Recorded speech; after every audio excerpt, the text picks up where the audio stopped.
Bien, alors on y va en mode de déplacement quantique.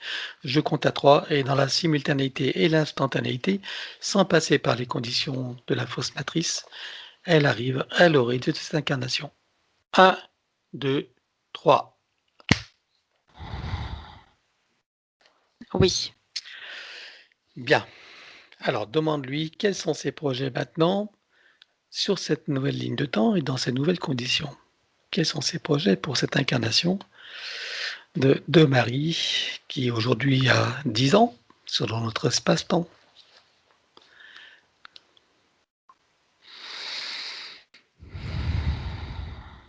Elle me parle de traverser la tempête. Ouais, Elle a cette capacité d'aller au-delà de la tempête fréquentielle 3D.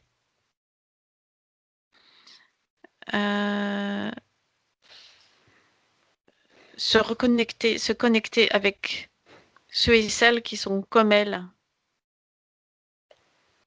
oui. pour stabiliser le monde à venir. Bien, et quand tu dis comme elle, ils sont nombreux? Oui, de plus en plus. Mais ils ne sont pas reliés les uns aux autres. C'est comme s'il y avait des séparations artificielles entre ces... Ils sont tous enfants, des séparations artificielles entre les enfants. D'accord. Actuellement, ils sont tous incarnés en tant qu'enfants. Qui ont des fréquences vraiment similaires aux siennes, oui. D'accord. Ils viennent tous du même lieu? Non, mais ils présentent les mêmes particularités en termes de fréquence. Mhm. Comment est-ce qu'on peut les nommer? On a parlé des enfants indigo, des enfants cristal, enfants diamant, etc. On peut, il y a un terme qu'on peut leur attribuer à ce genre d'enfants, de génération, puisque je suppose que c'est une nouvelle génération. Je sais pas, ce qui la caractérise, c'est arc-en-ciel. Arc-en-ciel. On peut dire enfant arc-en-ciel alors. Si tu veux, mais toutes ces petites étoiles qui sont dans son espace énergétique, c'est arc-en-ciel. D'accord. Et les autres enfants, comme elle, c'est aussi arc-en-ciel. Quelle proportion tu vois dans l'humanité ou combien tu en vois dans notre humanité aujourd'hui incarnée donc de cette nature?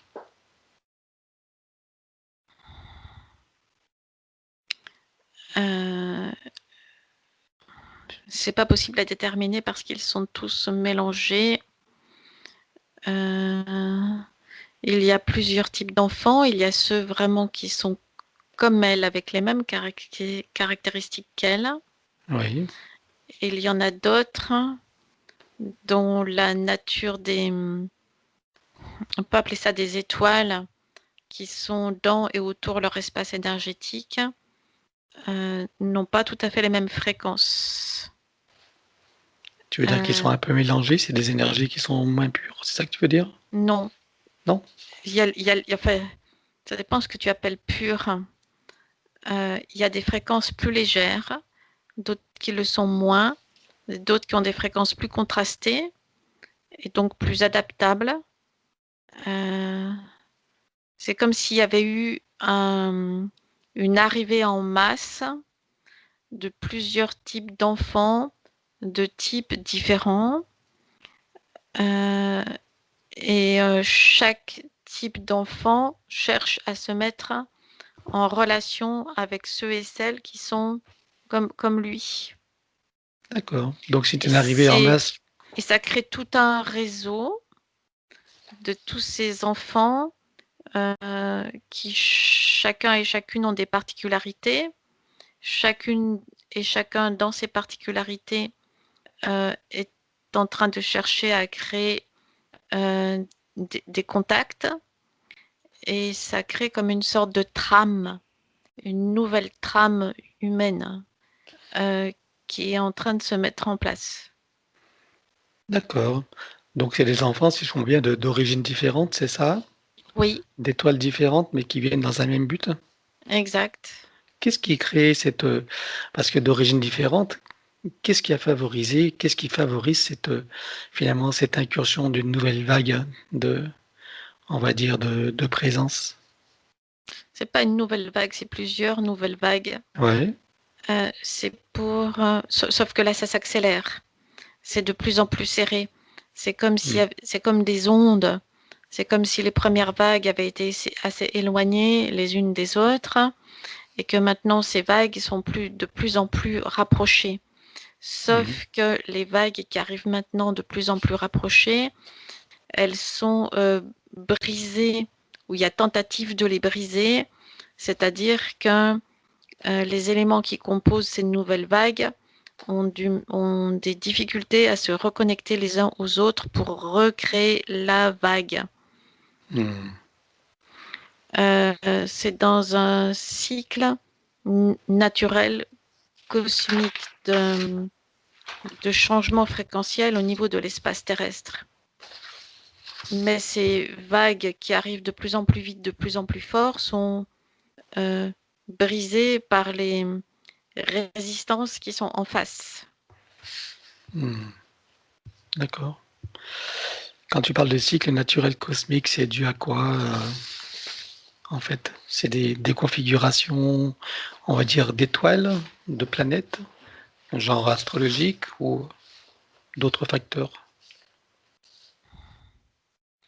C'est comme si ce que tu appelais l'astrologie, c'était simplement une toute petite partie qui tente, une toute petite partie du tableau qui tente de poser une explication de pourquoi et comment les couleurs sont disposées de cette façon-là et quelles sont leurs interactions entre elles. C'est beaucoup plus vaste. Alors c'est quoi le plus vaste? Tu peux nous le décrire? C'est impossible à décrire parce que cela va bien au-delà de, de notre univers à nous. Tous les univers sont imbriqués les uns dans les autres. Mmh. Ce qu'on appelle le multivers. Oh, oui, c'est les multivers. Il n'y en a pas qu'un seul. Mmh. C'est à l'infini. Mmh. Et il y a une sorte où il y a des sortes plutôt de cycles, de mouvements cosmiques. C'est comme je vois des cycles, comme des cycles d'horloge ou quelque chose comme ça. Mais encore horloge, ça correspond pas parce que c'est lié au temps et il n'y a pas de temps. Mmh. Il s'agit de Et cycles, quoi. oui.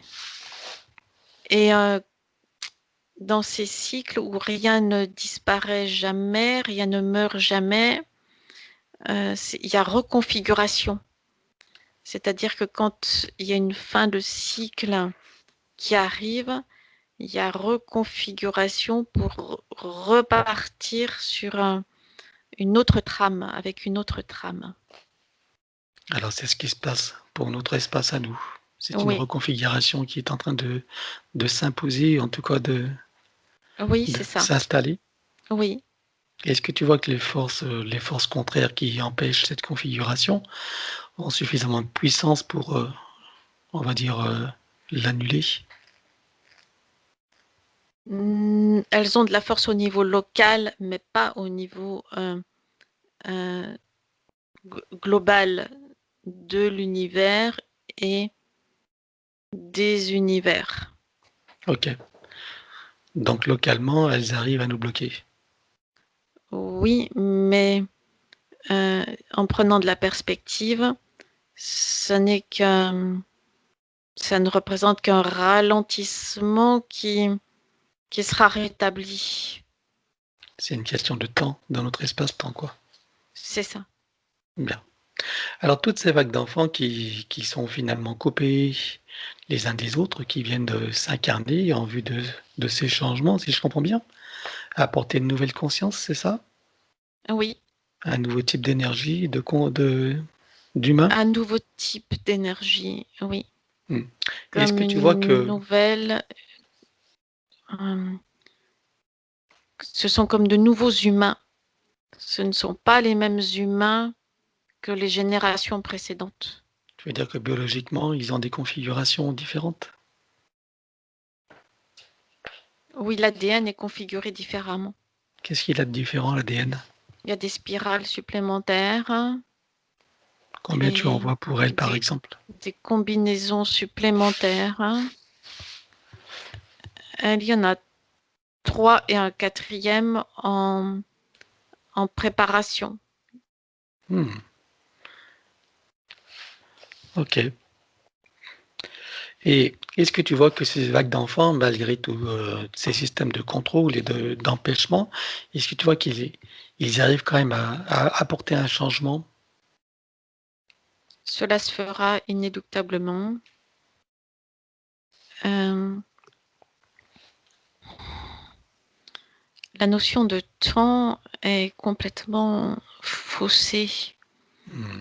parce que je le vois en même temps qui se fait et en même temps qui ne se fait pas.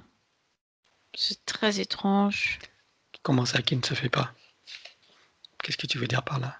Qui ne se fait pas quand le temps est bloqué. C'est comme si le temps, la roue du temps pouvait fonctionner aussi dans l'autre sens.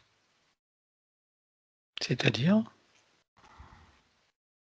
Le temps n'est pas fixe pour aller Mmh. du passé vers le futur.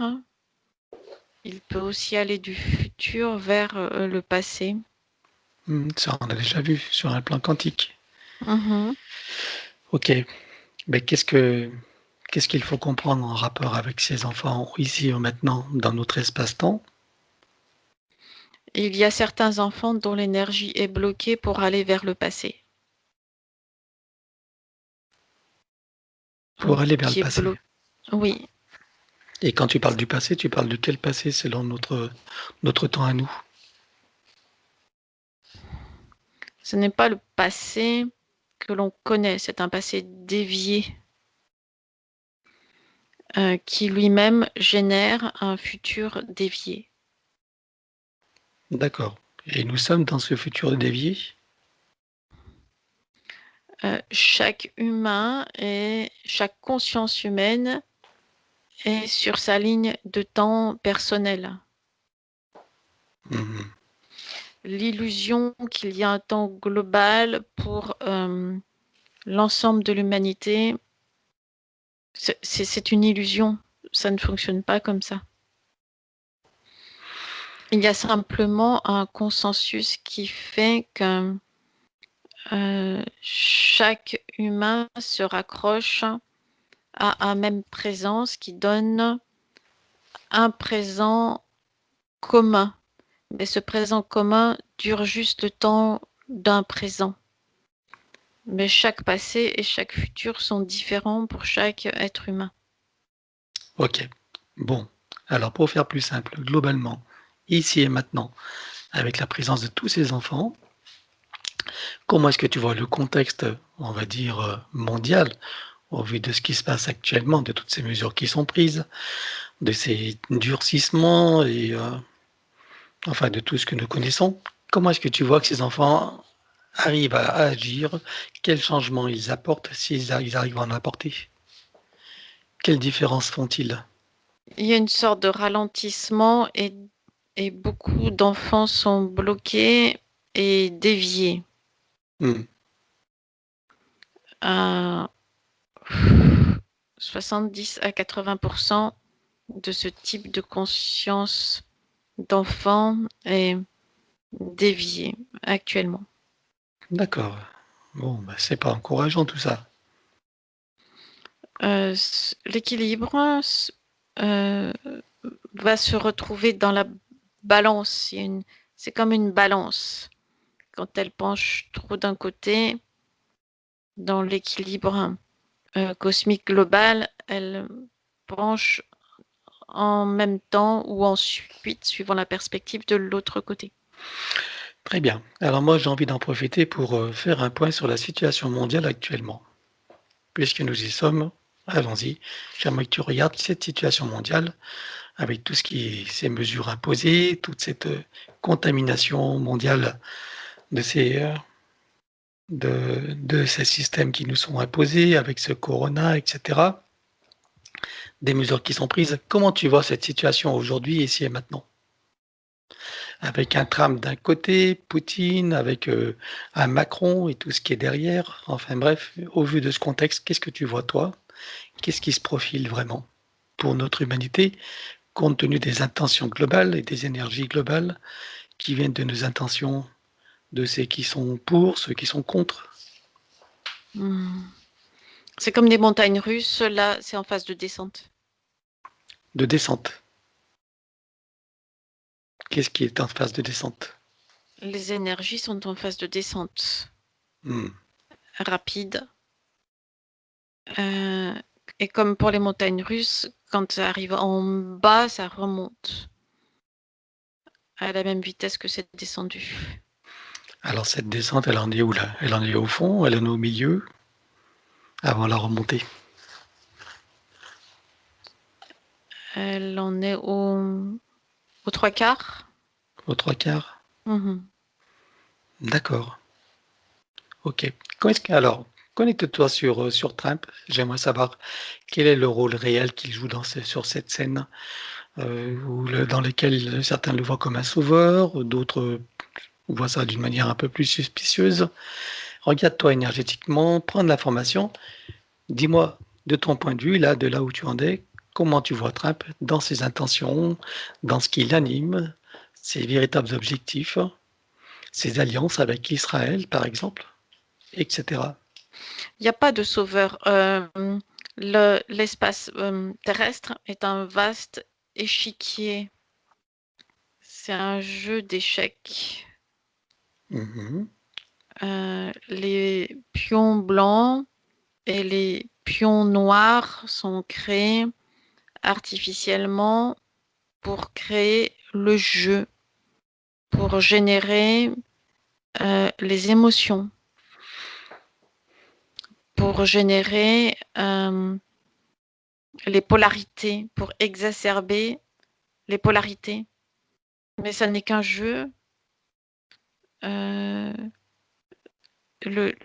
ce que tu appelles sauveur, c'est L'exacerbation, oui, l'exacerbation, c'est ça, d'une polarité. très bien. Alors, comment tu le vois, lui, spécifiquement, dans son intention, dans son énergie, vis-à-vis de l'humanité et de ce qu'il cherche à mettre en place?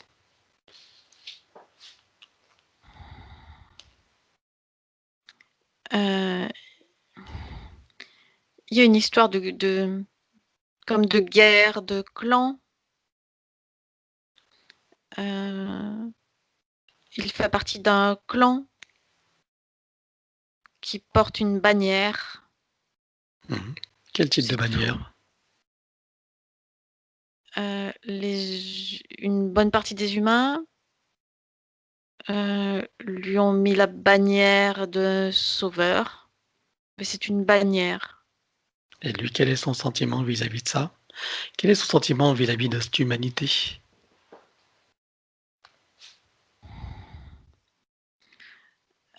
Ceux qui dirigent l'humanité, que ce soit lui ou les autres, sont loin de l'humanité. C'est comme s'il y avait deux mondes qui coexistaient. Euh, L'être humain pense que nous faisons tous partie de la même humanité, mais non, c'est comme s'il y avait deux humanités différentes. Ok. Mais lui, donc il fait partie d'une faction en opposition avec un autre. C'est une dispute de territoire, c'est ça? C'est une dispute de territoire et d'intérêt. Mhm. C'est une une lutte de pouvoir. Mais est-ce qu'il y a C'est une un jeu. différence? Quelle différence il y a entre ce sentiment à lui vis-à-vis de l'humanité et les sentiments des autres vis-à-vis de l'humanité? Ce qu'on appelle l'état profond. Il y a simplement une polarisation qui est posée sur les uns et sur les autres. C'est comme tu sais, ces lanternes qui tournent ou ces phares qui tournent. Donc, quelquefois, la polarisation lumineuse est posée sur l'un, quelquefois, elle est posée sur l'autre. Là, la polarisation lumineuse est posée sur lui. Ok. Mais alors, plus concrètement, imaginons que lui remporte la bataille. Est-ce que c'est mieux pour l'humanité que l'autre opposé qu'on appelle l'auto-profond, ou c'est la même chose sous une version différente? C'est moins violent. Tu veux dire qu'il a un peu plus d'humanité, d'une certaine manière? L'humanité ne rentre pas en ligne de compte dans ces considérations. D'accord. C'est la main de fer dans le gant de velours. La façon d'agir est différente. Ok. Et est-ce que tu vois sur cette scène mondiale une troisième personne ou d'autres qui pourrait émerger et apporter quelque chose de différent et de plus humaniste?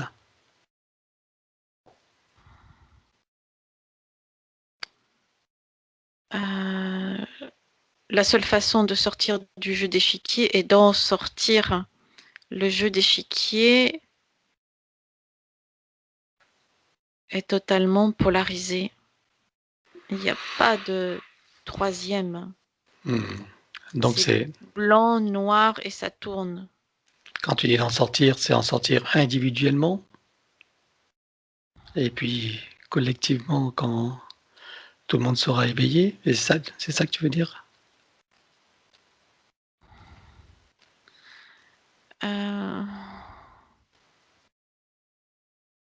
C'est une question de fréquence et d'expansion de conscience. Quand tu parles de collectif, il faut que l'expansion de conscience soit collective. Et pour qu'elle atteigne le niveau de collectif, il faut qu'elle soit au départ individuelle pour atteindre une certaine masse pour que l'on puisse considérer qu'elle soit devenue collective. Très bien. Alors au niveau de cette masse, quel pourcentage tu vois de l'humanité?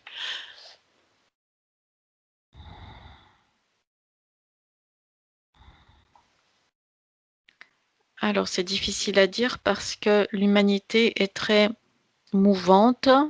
Alors, regarde la France en particulier, ce sera peut-être plus simple. Regarde la France en particulier puisque c'est celle qui semble être la plus touchée et la plus, on va dire, la plus endormie. Quel pourcentage tu vois d'humanité qui soit dans cet état de conscience? C'est comme si le fait de vouloir focaliser sur la France, c'était une fausse focalisation. Il y a une sorte de nuage hypnotique sur cette zone-là en particulier. Donc ça n'est pas représentatif de l'humanité en général. D'accord. C'est comme si se focaliser sur cette zone-là en particulier donnait une image fausse de l'ensemble de l'humanité. Alors, c'est quoi la vraie image alors? C'est la globalité. D'accord. Alors, qu'est-ce que tu vois globalement?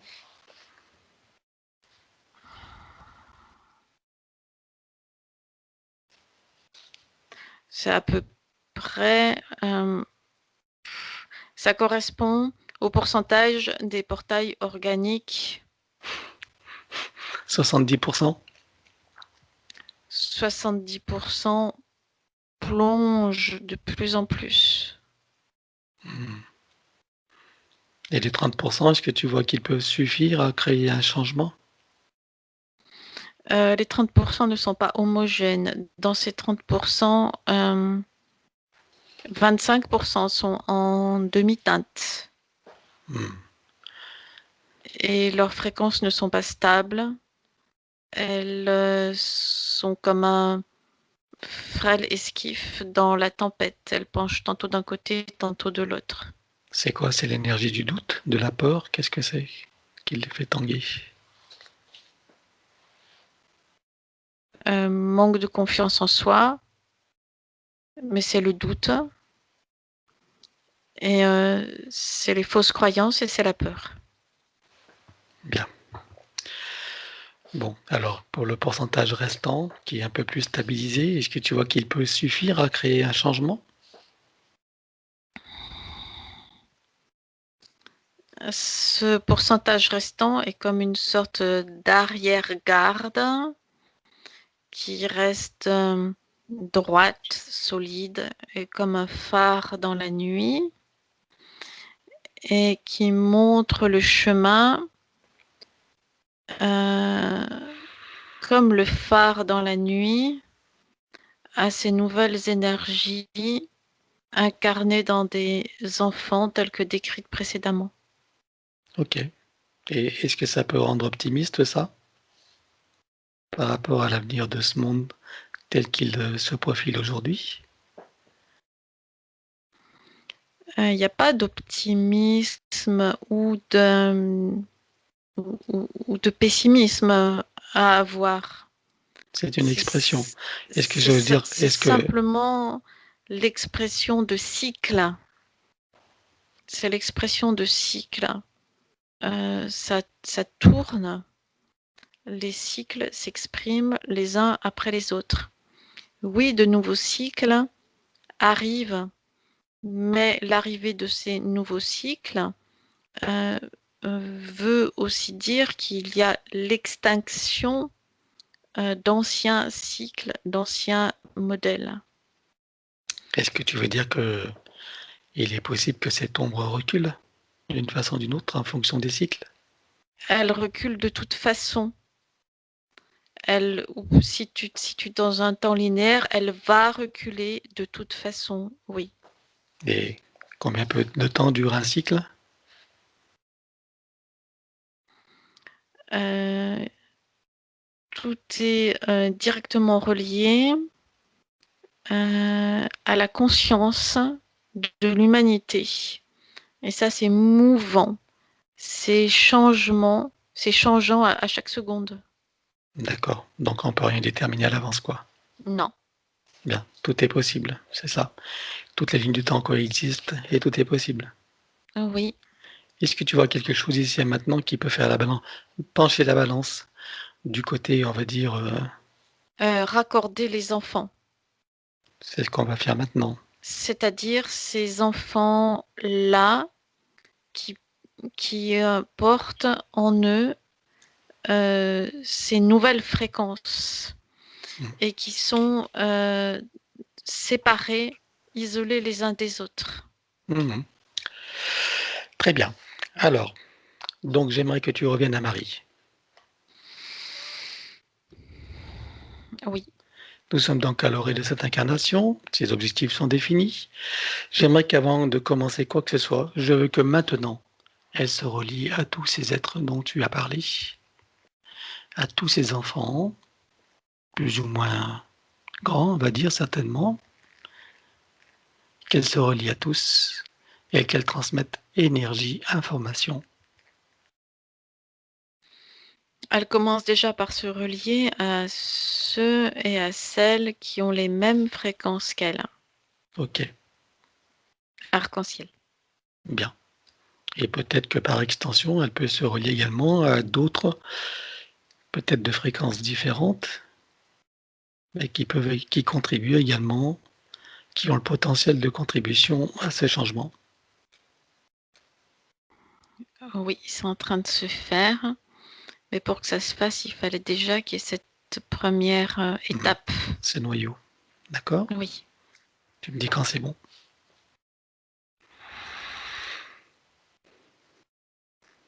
Oui, c'est fait. Alors, elle transmet l'information à tous pour que chacun suive le processus qu'elle va donc qu'elle va réaliser et que chacun en profite à son niveau, là où il en est et adapté bien sûr à son cas particulier.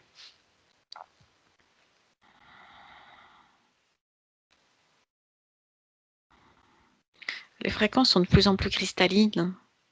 Mmh. Et on va bien sûr inclure ceux qui sont incarnés, mais les autres aussi qui sont en cours d'incarnation ou ceux qui vont s'incarner, ceux qui sont encore hors matrice, qui ont cette intention, en fait, que ce soit, voilà, étendu à toutes les dimensions et fréquences possibles, à l'intérieur, sur et autour de la matrice. Oui, dans les consciences qui sont en incarnation. Il y a des consciences d'enfants qui sont tellement fines, légères et cristallines. Elles sont fragiles et aussi fragiles parce que pas encore en incarnation. Et sont poussées aussi dans les roues d'incarnation pour venir les contrecarrer des portails organiques. Alors que chacun soit connecté par le chakra cardiaque et se connecte également à son essence, quelle que soit sa position, incarnée ou pas, et Oui, tous interreliés. Il oui. faut que ça crépite partout. Et les connexions se font.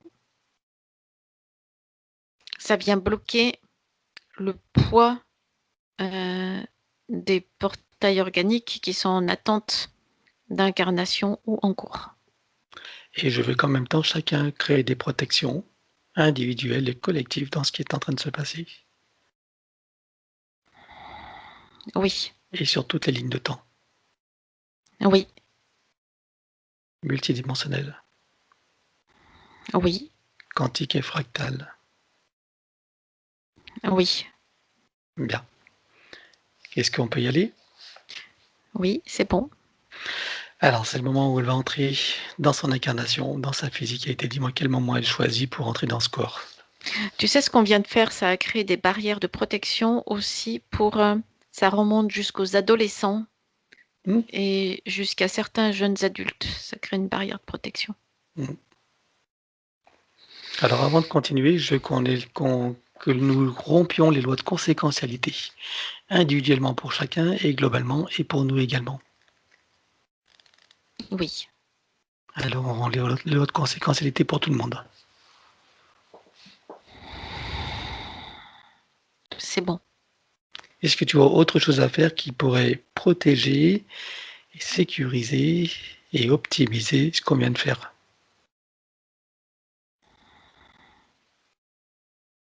Oui, il faut le dupliquer sur toutes les lignes de temps. Eh ben voilà. Alors, duplication sur toutes les lignes du temps.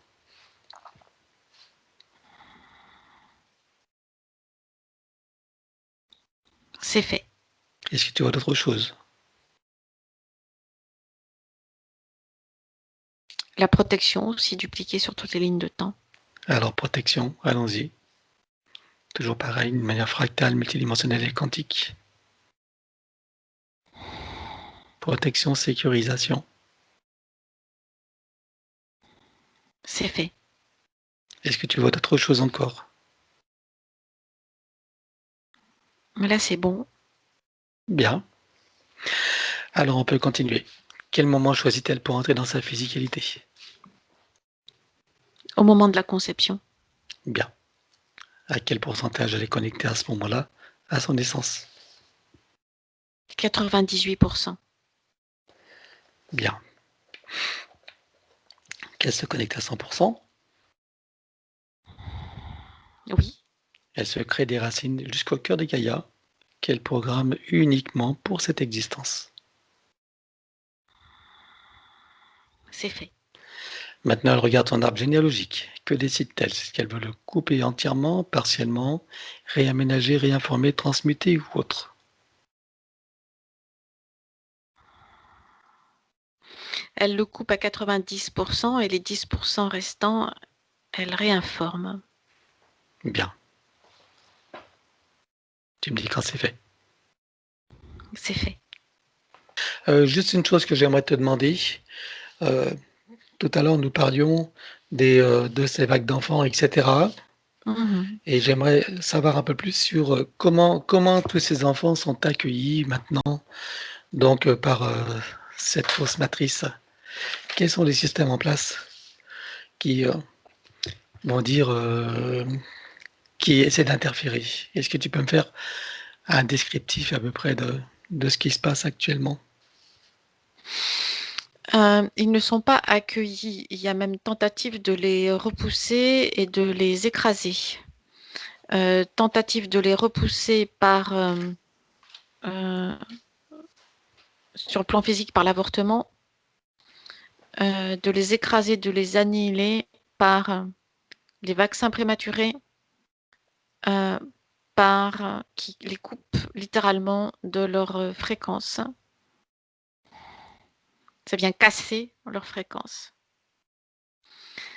Et quand ils arrivent plus grands, ceux qui ont réussi à passer en quelque sorte entre les mailles du filet, il y a comme une tentative de lobotomisation, de déviation de leurs énergies vers l'intelligence artificielle. Sur le plan physique, ça se traduit par le fait de les placer le plus rapidement possible devant des écrans, devant une ou des réalités virtuelles.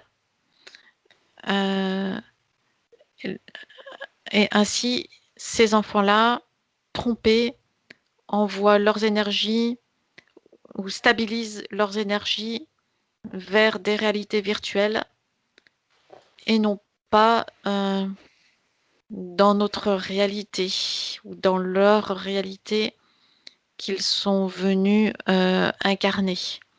C'est dévier, récupérer, transformer leur énergie.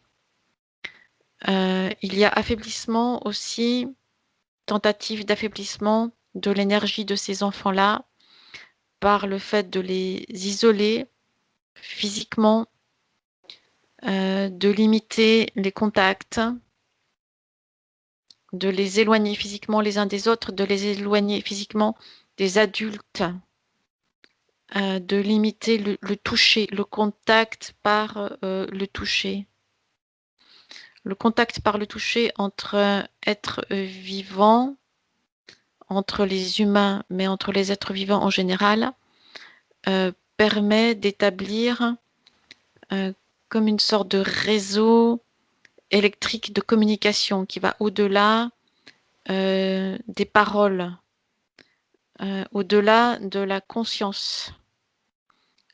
Ça établit réellement un réseau, ça équilibre les fréquences énergétiques. Ça vient les équilibrer, les stabiliser et ça met en communication les êtres vivants les uns avec les autres. En coupant ce lien du toucher, cela isole et affaiblit chaque être vivant et cela amenuise, fait baisser la flamme d'énergie vitale. Ça amenuise la puissance de l'étincelle divine.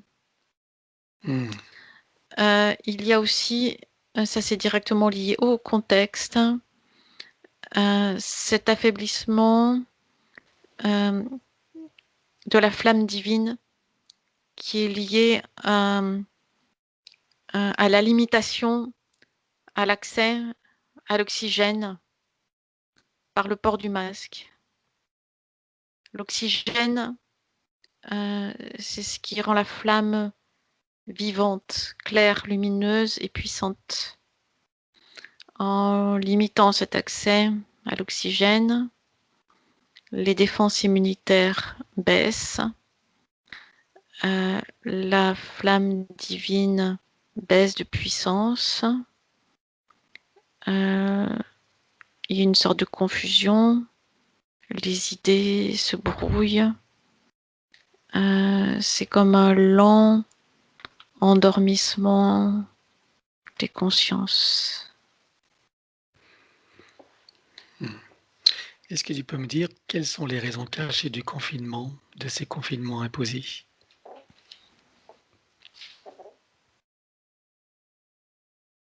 Diminuer de façon drastique, non pas l'ensemble de l'humanité, mais l'humanité d'essence divine. C'est l'humanité d'essence divine qui pâtit de ces mesures. Ça me semble pas toucher les autres. Tu vas dire les portails organiques, Oui, les 70%, exact. ça les affecte moins. Ça affecte simplement leur mental, mais à des niveaux plus subtils. C'est comme si c'était des robots ou des machines, ça ne les affecte pas. Les humains d'essence divine sont affectés non seulement au niveau physique, au niveau physiologique, mais aussi au niveau éthérique, au niveau spirituel. Alors, quels conseils peuvent être donnés à ceux-ci pour qu'ils passent dans cette situation, qu'ils la passent le mieux possible? Quelles sont les solutions? De rétablir au maximum la respiration ample, puissante et légère, et le toucher. Le toucher entre les êtres humains, ça crée un réseau. Ça crée un réseau de communication. Ça vient comme accorder les fréquences. C'est comme si l'ensemble de l'humanité d'essence divine était un orchestre de musique. Mais pour que l'orchestre de musique puisse jouer une musique puissante, il faut que cet orchestre soit accordé. Et pour s'accorder, il faut que les fréquences de chaque instrument soient accordées. Et au niveau des êtres humains, cela se fait par le toucher. Et s'ils ont une impossibilité de se toucher, comment peuvent-ils faire? Il y a sûrement d'autres solutions? Par l'intention et la visualisation de se mettre en contact. Ça peut être aussi puissant, si l'intention est forte, que le toucher physique lui-même. Et ça vient accorder les fréquences. Et c'est ça qui crée la puissance. Les humains sont séparés physiquement les uns les autres pour empêcher la montée en puissance, pour empêcher que l'humain puisse exprimer sa puissance, pour empêcher qu'il puisse se rebeller et tout faire sauter. Est-ce que les humains qui imposent ces mesures, comme Macron, etc., sont au secret de ces mécanismes, où ils exécutent simplement des choses sans savoir exactement, sur le plan ésotérique, quels sont leurs effets et leurs buts? Ils exécutent sans savoir. Ce sont des simples canaux. C'est des simples canaux. OK. Ce sont comme des porte-voix. Mmh. C'est tout. OK, et sur le plan de l'état d'esprit des gens, qu'est-ce qui pourrait aider également? Bon, il y a imaginer, il y a ressentir, il y a se toucher et cetera. Qu'est-ce que ça doit être accompagné aussi d'un certain état d'esprit pour être efficace? L'onde d'amour est puissante. L'onde d'amour inconditionnel est extrêmement puissante. Mais l'amour inconditionnel est là quand c'est au point zéro, Oui, c'est ça? oui, C'est-à-dire dénué de toute peur, de toute appréhension exact. et cetera? y compris de tout jugement. Oui, à partir du moment où chaque être humain est connecté à son point zéro, à partir de là, peut s'exprimer et jaillir et s'expandre cette onde d'amour inconditionnel qui vient relier toutes les consciences humaines. C'est extrêmement puissant. C'est ça qui est cherché à être cassé. Très bien. Et est-ce qu'il y a d'autres conseils qui pourraient être utiles encore à notre humanité pour ne plus être sous ce joug? Il y a tout ce qui vient d'être dit, cela peut sembler être de la théorie, mais il y a un lien puissant à ne pas négliger, qui est le lien des consciences avec la physicalité dans laquelle elles sont situées lors de cette incarnation. Prendre soin de sa physicalité, la nourrir correctement, l'oxygéner correctement, c'est la base nécessaire pour tout le reste. C'est-à-dire, c'est comme un jeu de domino, un déséquilibre en entraîne un autre qui en entraîne un autre. La base, c'est la physicalité. Ok. Donc C'est prendre d'être soin au de son corps, le respecter, centre. l'aimer, Oui, c'est oui, ça? Le nourrir oui, correctement, oui, l'oxygéner, etc., tout ce qui peut lui faire du bien. oui. Et le rapport au plaisir, puisque dans les mesures qui sont imposées, il y a beaucoup de plaisirs qui sont retirés. Est-ce que ça a un sens, ça aussi? Euh, la, la limitation à l'accès au plaisir fait baisser les fréquences. C'est un effet immédiat. C'est comme une punition qui raccroche à des programmations qui ont été installées dès l'enfance et c'est lié à la culpabilité.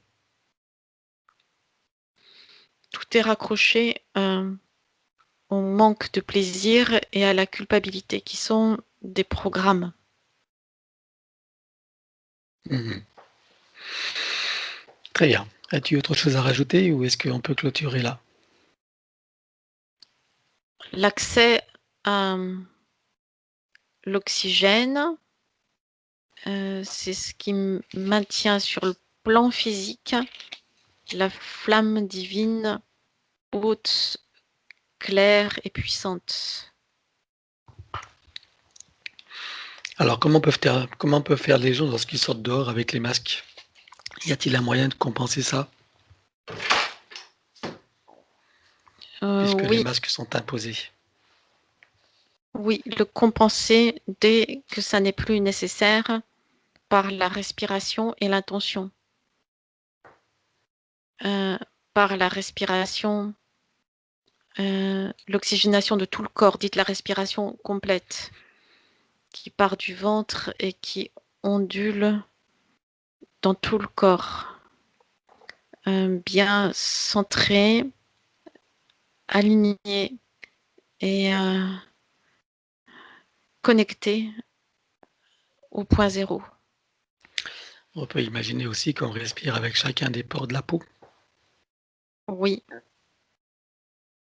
c'est un ensemble, mais la base, c'est la connexion point zéro, alignement, la respiration, et de là, les respirations de chaque cellule,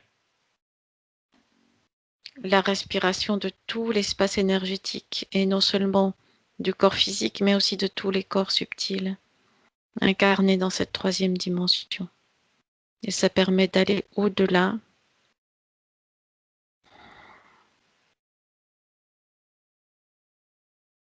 Très bien. Est-ce que c'est bon? Oui, Donc faire tout ça avec une intention, bien sûr, et attention. oui. Voilà, c'est ça la clé. Ok, et être dans le ressenti. Bon, je vois pas ce que tu écris là. Excuse-moi, elle est en train de me montrer un truc. Tu m'entends? Oui, vas-y. Juste un complément, parce que Myriam, elle est addictive aux portables et tablettes. Oui, mais elle ne sera plus maintenant, avec D'accord. ce qui a été fait. T'inquiète Et pas. là, depuis lundi, aujourd'hui, le masque à l'école, hein, puisque tous les enfants de 6 Oui, ans. oui, c'est bon. Merci à toi. Donc, ok. Donc, je voulais que tout ça soit entendu. Je voulais que ce soit compris par toutes les personnes maintenant qui sont dans cette démarche de conscience et de libération. J'avais envie que, voilà, ça fera partie d'une capsule à part qui donnera ces informations. Bien. C'est bon pour toi? Oui.